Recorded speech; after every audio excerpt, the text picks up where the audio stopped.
इरफान नाम का एक लड़का अपने गांव में नल्ला नाम से बहुत ज्यादा फेमस होता है। उसी गांव में एक कसाई रहता है जो कि मटन बेचता है। महमूद नाम का एक दूसरा गरीब कसाई भी मटन बेचकर अपना घर चलाता है। वहीं दूसरी तरफ एक नया कसाई उस गांव में अपनी खुद की दुकान लगा लेता है। ईद आने वाली है, आसपास के जितने गांव हैं, इस बकरीद पर हर गांव में मेरा ही मटन बिकेगा।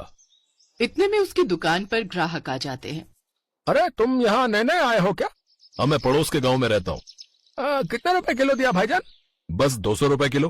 अरे वाह, महमूद कसाई तो 300 रुपए में बेच रहा है। इतना सस्ता बकरा कहाँ से लाते हो तुम? है कुछ जुगाड़, अब से मुझसे ही मटन खरीदना, कम दाम में दूंगा। इस तरह मीठी बातें करके वो लालची कसाई गांव वालों को खूब मटन बेचा करता है। कुछ दिन बीत जाते हैं। महमूद से सभी मटन खरीदना बंद कर देते हैं। महमूद बेचारा गरीब है। उसकी बीवी उससे कहती है, इस बकरीद ने तो हमें बर्बाद कर दिया। अल्लाह, हम गरीबों के साथ ही आखिर गलत क्यों करते हैं? फातिमा, अल्लाह किसी के साथ नाइंसाफी नहीं करते। देखना, अल्लाह सब कुछ ठीक कर देंगे। वो नया कसाई 200 रुपए किलो मटन बेच रहा है। इतना सस्ता बकरा आखिर वो लाता कहाँ से है?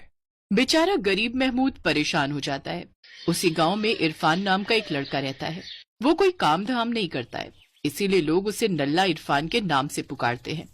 इरफान के अब्बू इरफान से कहते हैं, इरफान बेटा, बकरीद आने वाली है, जरा मार्केट में पता कर, बकरा कितने में मिल रहा है। अब्बू, तुम तो ऐसे पूछ रहे हो जैसे पूरे गांव को ईद पे दावत देने जा रहे हो। अभी मुझे अच्छा नहीं लग रहा है, बाद में जाऊंगा। तो दिन भर यहाँ से वहाँ मस्ती किया करता है। अरे कम से कम यही काम कर ले। अब्बू के ताने सुनकर इरफान बाजार चला जाता है और इरफान को वही नया कसाई दिखाई दे जाता है। अरे चाचा, मटन कितने के दिए? सिर्फ 200 रुपए किलो। अच्छा ठीक है। इतना कहकर इरफान वहाँ से जाने लगता है, लेकिन वो लालची कसाई उसे रोक लेता है। ओए भाईजान, रुक जाओ। अरे नहीं लेना है क्या मटन? मैं तो सिर्फ दाम पता करने आया हूँ, शाम को आकर 1 किलो ले जाऊंगा। इतना कहकर इरफान वहाँ से चला जाता है। जितने भी ग्राहक उसकी दुकान पर आते, सबको वो यही रेट बताता, इसलिए सभी गांव वाले उसी लालची किसान से ही मटन खरीदते। वहीं इरफान महमूद की दुकान पर पहुँचता है। अरे महमूद भाई, कैसे हो? चल रहा है भाईजान। एक आप ही हो महमूद भाईजान जो मुझे भाई बुलाते हो। सारा गांव तो नल्ला ही बुलाता है। वैसे इस बकरीद पर तो खूब बिक्री हो रही होगी। बकरा सस्ता जो हो गया है।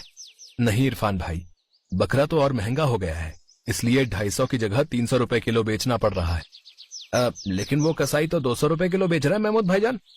एक तरफ महमूद की दुकान पर एक ग्राहक नहीं है, वहीं दूसरी तरफ वो लालची कसाई दिन भर कमाई करके बहुत खुश होता है। ये तरीका कमाल का निकला। बिक्री